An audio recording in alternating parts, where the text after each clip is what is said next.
Far too many contemporary scholars try to explain away the resurrection. Oh, it's a myth, it's a legend, it's a symbol, it's a sign that Jesus' cause goes on, that he's a great man who now lives with God. Come on, nobody in the first century would have found any of that the least bit convincing. Can you imagine Paul tearing into Corinth and saying, I want to proclaim a dead man who's very inspiring? No one would have taken him seriously. Instead, what Paul said in Corinth over and over again was anastasis, anastasis, resurrection, resurrection. That was the first great Christian message. The Gospels tell us that the risen Jesus appeared to the disciples in the upper room. He did two things. First, he showed his wounds. Don't forget what the sin of the world did. But then he says, Shalom, peace. This is the peace that the world can't give. God's love is more powerful than our greatest enemies, which are sin and death.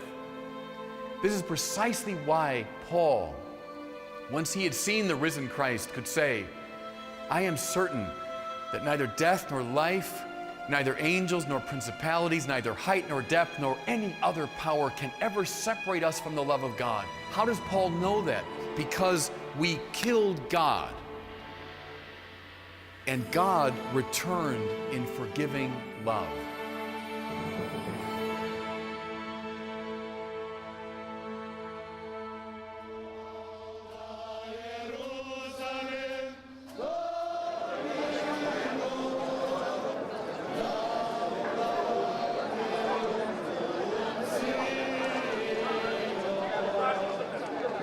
You're seeing the installation of the Latin Patriarch, so the one who's the bishop of this church, which in some ways is the mother church of all of Christianity, Jerusalem, and that they're marching in this military way into this church of nonviolence. So Jesus the warrior won his battle, but by fighting sin and death. And so it's kind of beautiful and appropriate that we accompany that with a military march, but it's not the customary manner. It's this new way of fighting that was won right here on this spot.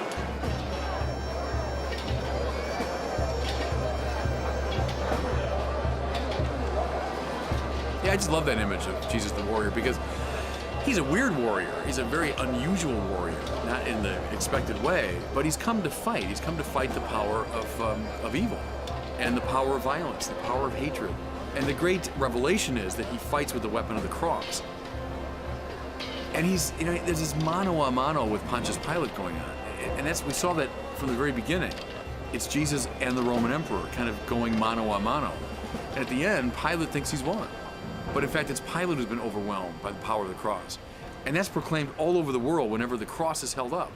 Because a cross? Why would you hold up a cross? If you're in the first century, you're holding up a cross, they think you're out of your mind. They think that you're a lunatic. You're holding up this brutal instrument of torture.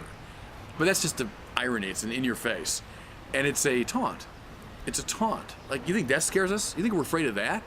The whole world's afraid of that. That's the most frightening thing you can imagine. And we're saying, I'm not afraid of it, because God's conquered it.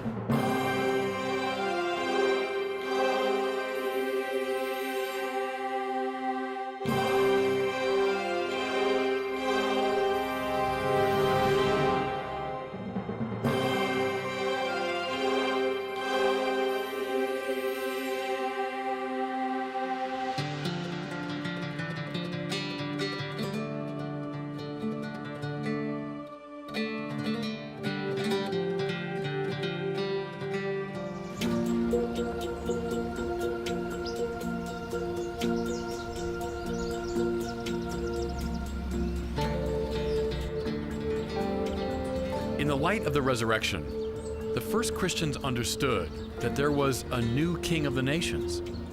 They therefore saw their task as announcing this fact to all the world.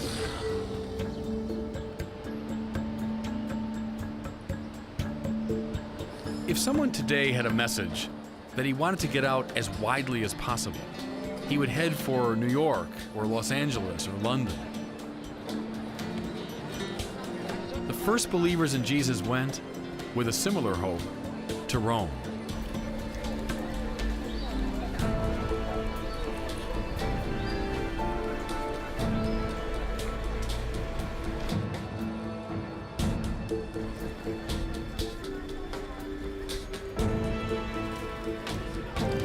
In the Roman Forum stands the Arch of Titus, which was built to commemorate the destruction of Jerusalem by the Romans in 70 AD.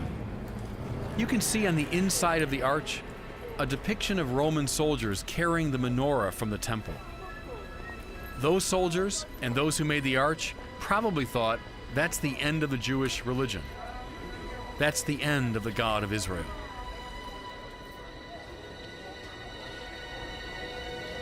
The supreme irony was that at that very moment, as people like Peter and Paul and their Christian companions came here to Rome, the God of Israel was coming in the person of Jesus to Rome, and through Rome to all the world.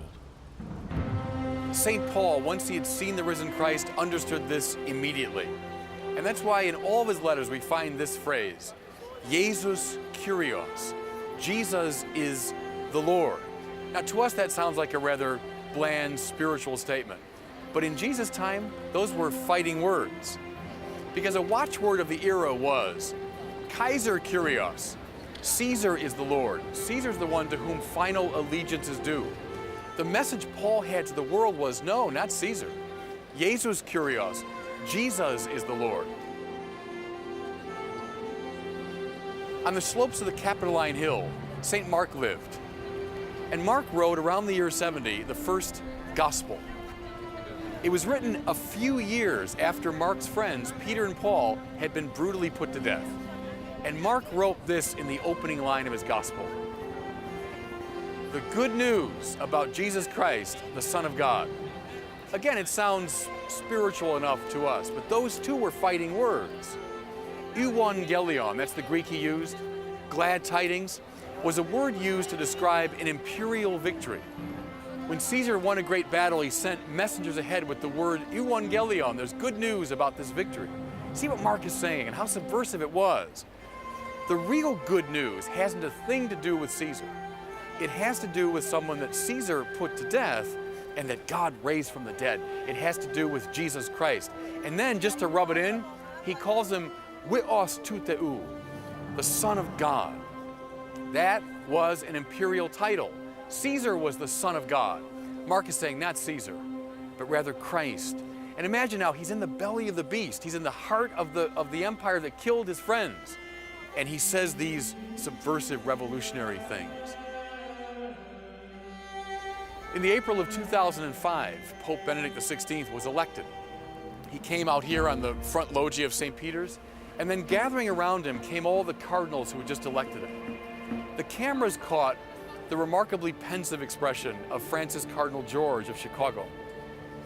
When Cardinal George got home, the reporters asked him, "What were you thinking of as you were looking out from the loggia of St. Peter's?" Here's what he said. He said, "I was gazing over toward the Circus Maximus, toward the Palatine Hill, where the Roman emperors once reigned, where they looked down upon the persecution of Christians. And I thought, where are their successors? Where's the successor of Julius Caesar? Where's the successor of Marcus Aurelius? And finally, who cares? But if you want to see the successor of Peter, he's standing right next to me, smiling and waving at the crowds."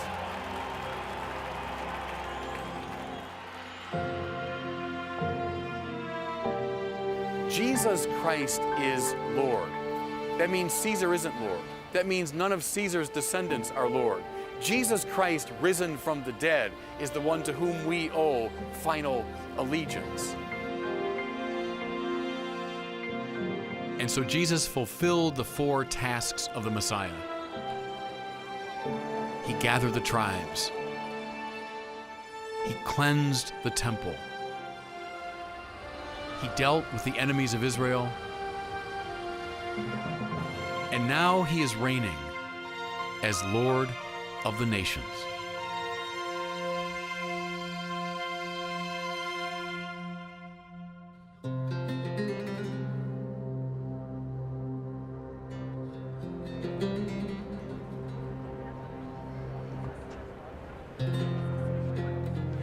Yeah, I'm always moved when I come in here to the Colosseum. I always think we won. This was a place where Christians, not the earliest Christians, this didn't exist till the 2nd century, but in later persecutions, Christians were tortured to death here in this place. See, the spiritual is always more powerful than what's in the world. It doesn't seem that way. It always looks like we can handle that.